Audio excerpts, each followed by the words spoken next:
مطلب سمجھ لیں کہ میں اس چیز کو مینیج ہی نہیں کر پا رہی تھی. بیٹا آپ نے گرنا ہے، آپ صبح بھی گری آرام سے بیٹھو.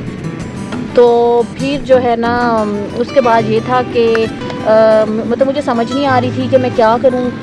اور میرے ہسبینڈ جو ہے وہ بھی وہاں پہ نہیں تھے، تو ساتھ میں ظاہر ہے آپ کے جو پارٹنر ہوتا ہے اس کی سپورٹ تو آپ کو چاہیے ہوتی ہے نا، آپ اکیلے تو اتنی چیزیں نہیں کر سکتے ہو. اب اس لڑکی نے گرنا ہے، نیچے بیٹھ جاؤ.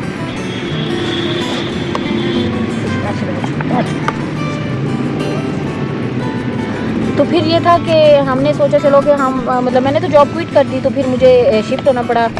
شفٹ ہونا کیا، میں تو خوشی ہوئی تھی جس شہر میں میرے ہسبینڈ تھے وہاں پہ. تو پہلے تو اب یہ دیکھیں کہ ایک تو ہم نے گھر جو ہے وہ زیرو سے سٹارٹ کرنا تھا، پورا سیٹ اپ گھر لیا، ادھر ساری چیزیں اپنی شفٹ کرائی، پھر گھر جو ہے وہ زیرو سے سٹارٹ کیا. اور پہلے جو ہمارے پاس 2 سیلریز آتی تھی، اب وہ 1 سیلری آتی تھی، تو اسی میں مینیج کرنا. اور اوپر سے میری طبیعت اس طرح کی، تو ظاہر ہے وہ میرے ہسبینڈ ماشاءاللہ بہت سپورٹیو ہیں، تو انہوں نے جو ہے نا مجھے وہ سپورٹ کیا.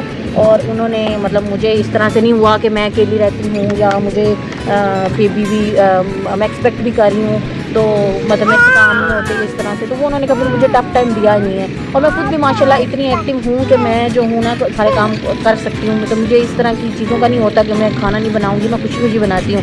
اور میں اپنی جو میری رسپانسبلٹیز ہیں وہ بڑے اچھے طریقے سے پوری کرتی ہوں. مجھے ان چیزوں میں کوئی ایشو نہیں ہوتا ہے. لیکن یہ ہے کہ پھر اس کے بعد میں نے جب یہاں آئی تو میں نے سوچا کہ چلو اب تو ساری چیزیں جو ہیں وہ اسٹیبل ہو گئی ہیں، سب صحیح ہو گیا ہے، تو میں اب یہاں پہ جاب کے لیے اپلائی کرتی ہوں. جب میں نے جاب کے لیے اپلائی کیا تو پہلے تو کسی نے مجھے کیا کہتے ہیں کہ لوگوں کو پہلے یہ لگتا رہا کہ اسلام آباد کا ہے، تو پھر دوسرے سٹی میں پتہ نہیں یہ وہاں پہ رہنے والی ہے. تو چلو جس کو کلیئر ہو جاتا تھا وہ کوئی انٹرویو کے لیے بلا بھی لیتا تھا مجھے. تو بلکہ شروع میں تو کافی لوگوں نے مجھے بلایا، تو جب وہ میں جاتی تھی وہاں پہ فزیکل انٹرویو کے لیے، تو پھر لوگ دیکھ کے تو ان کو آئیڈیا ہو جاتا تھا کہ شی از ایکسپیکٹنگ. تو کچھ پوچھ لیتے تھے، کچھ نہیں پوچھتے تھے.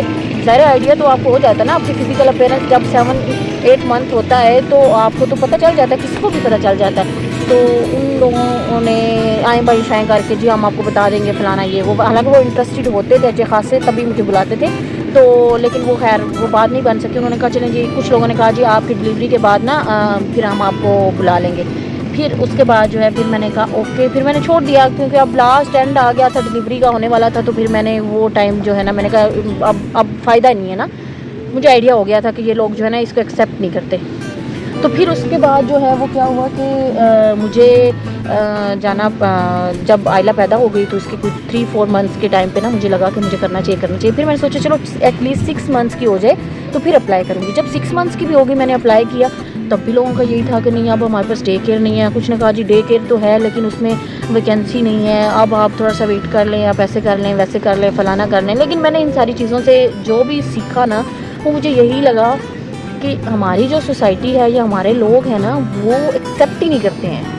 وہ چاہتے ہی نہیں ہیں کہ جو عورت ہے وہ اگر بچے کی ماں ہے یا وہ بیوی ہے تو اس کو ہم جاب پہ نہیں رکھیں گے. اس کی وجہ یہ بھی ہو سکتی ہے کہ ان کو شاید لگتا ہے کہ اس کے اوپر آلریڈی اتنی زیادہ رسپانسبلٹیز ہیں تو یہ ہمارا کام کیا کرے گی. لیکن عورت کو اللہ تعالیٰ نے بنایا ہی اس طرح ہے، وہ ملٹیپل ٹاسک جو ہے وہ پرفارم کر سکتی ہے، وہ ملٹی ٹاسکنگ ہے. تو وہ بہت سارے کام جو ہے کر سکتے ہیں. اور بہت ساری سکسیزفل لیڈیز میں نے دیکھی ہیں جو اپنے گھر، اپنے میاں، اپنے بچوں اور اپنے کیریئر کو بھی ساتھ لے کے چل رہی ہوتی ہیں. لیکن اگر آپ کو آپشن ہی نہ دیا جائے، آپ کو ایکسیپٹ ہی نہ کیا جائے آپ کی ان ساری چیزوں کے ساتھ، تو آپ کیا کر سکتے ہیں؟ اب آپ مجھے بتائیں کہ میرے پیرنٹس نے اتنی زیادہ محنت کر کے مجھے پڑھایا، تو اس میں ان کا کیا قصور ہے کہ وہ مجھے اس طرح سے دیکھیں کہ میں آپ گھر میں بیٹھی ہوں صرف اور صرف اپنی. مجھے بہت خوشی ہے کہ میں اپنی بچی کو دیکھ بھال خود کر رہی ہوں، اپنے ہاتھوں سے کر رہی ہوں. میں نہیں چاہتی ہوں کہ میں کسی اور کے ہاتھوں میں دوں، اور میں کبھی دوں گی بھی نہیں.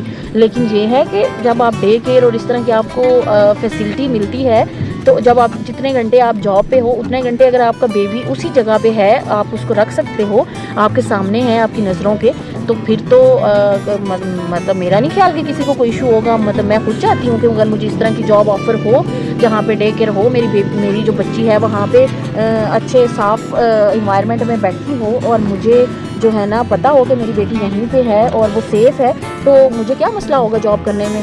لیکن اگر اس طرح سے ہو کہ آپ پرائیویٹ کسی اس میں چھوڑ کے بچے کو اور پھر خود کسی اور جگہ پہ جاؤ تو وہ تو ایکسیپٹیبل نہیں ہے نا. وہ تو نہیں, آپ کر ہی نہیں سکتے ہو. مطلب صبح صبح آپ کے پاس اتنا ٹائم نہیں ہوتا ہے کہ آپ بچے کو کہیں اور چھوڑو. اور پھر سب سے بڑی بات ہے کہ جو ہے نا ٹرسٹ وہ نہیں ہوتا.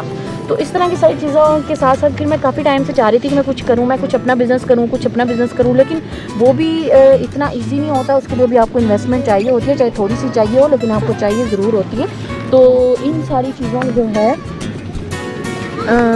چیزوں کو جب میں نے دیکھا تو مجھے پھر میں نے ایک ویڈیو دیکھی ڈاکٹر نازش کی. تو وہ کہہ رہی تھی کہ آپ کو کچھ نہ کچھ کرنا چاہیے. آپ کے جو ہسبینڈس کو وہ خاص طور پہ کہہ رہی تھی کہ اپنی جو خواتین ہیں ان کو آپ سپورٹ کریں اور ان کو آپ انڈیپینڈنٹ بنائیں. تو میرے کیس میں یہ ہے کہ میرے ہسبینڈ جو ہے بہت سپورٹیو ہیں, وہ چاہتے ہیں کہ میں کچھ کروں, لیکن اگر مجھے آگے سے آپشن ہی نہ دیا جائے, مجھے اس طرح سے جس طرح کا میں آپشن چاہتی ہوں ویسا نہ دیا جائے. مطلب میں اپنی بیٹی کو خوار نہیں کرنا چاہتی, نہ میں خود خوار ہونا چاہتی ہوں. میں چاہتی ہوں کہ ایک اچھی, کیونکہ میری ایجوکیشن اچھی ہے, میرے ایکسپیرینس اچھا ہے, میرے پاس ایکسپیرینس ہے. مطلب میں کوئی گئی گزری نہیں ہوں کہ میں ایسے فضول جابس وغیرہ کرتی پھروں. تو بیبی بہت تنگ کر رہی ہے. تو کہنے کا مطلب یہ ہے کہ پھر ان کی بات سے مجھے تھوڑا سی موٹیویشن ملی. تو میں نے سوچا کہ چلو اگر وہ کیوں نہ کچھ اچھے لوگ بھی ہیں برے لوگوں کے ساتھ, تو اگر کچھ لوگ آپ کو سپورٹ کرنا چاہ رہے ہیں, وہ چاہتے ہیں کہ آپ کچھ نہ کچھ کرو, تو میں بھی ایک جو ہے اپنا چینل بناتی ہوں. اور میری ایسی بہت ساری بہنیں دوستیں جو اس طرح کی سچویشن سے گزر رہی ہیں, میں بھی ان کے ساتھ اپنی سٹوری شیئر کرتی ہوں. ہو سکتا ہے میرے ساتھ اور لوگ جو ہیں وہ اپنی سٹوری شیئر کریں تو ہم جو ہے مل کے کچھ کر سکیں. کیونکہ عورت جو ہے اس کو انڈیپینڈنٹ تو ہونا چاہیے. یہ تو میں کہتی ہوں کہ اس کو انڈیپینڈنٹ ہونا چاہیے, وہ اپنا جو ہے اس کو کام کرنا چاہیے. لیکن اس کے ساتھ ساتھ یہ ہے کہ آپ اپنی جتنی بھی رسپانسبلٹیز ہیں ان کو بھی آپ کمپرومائز اور یا آپ ان کو اگنور نہیں کر سکتے. وہ تو آپ نے کرنا ہی ہوتا ہے. آئلہ آپ تو کیمرے کے پاس ہی پہنچ گئی ہو. تو یہ تھی میری سٹوری کہ جس کی وجہ سے میں نے سوچا کہ میں یوٹیوب چینل بناتی ہوں. اور اس کے علاوہ بھی بہت ساری چیزیں ہیں جو ہم ڈیلی بیسس پہ کسی نہ کسی ٹاپک پہ بات کر رہے ہوں گے, کچھ چیزیں سیکھ رہے ہوں گے, کچھ میں آپ کو بتا رہی ہوں گی, کچھ آپ لوگ مجھے بتا رہے ہوں گے.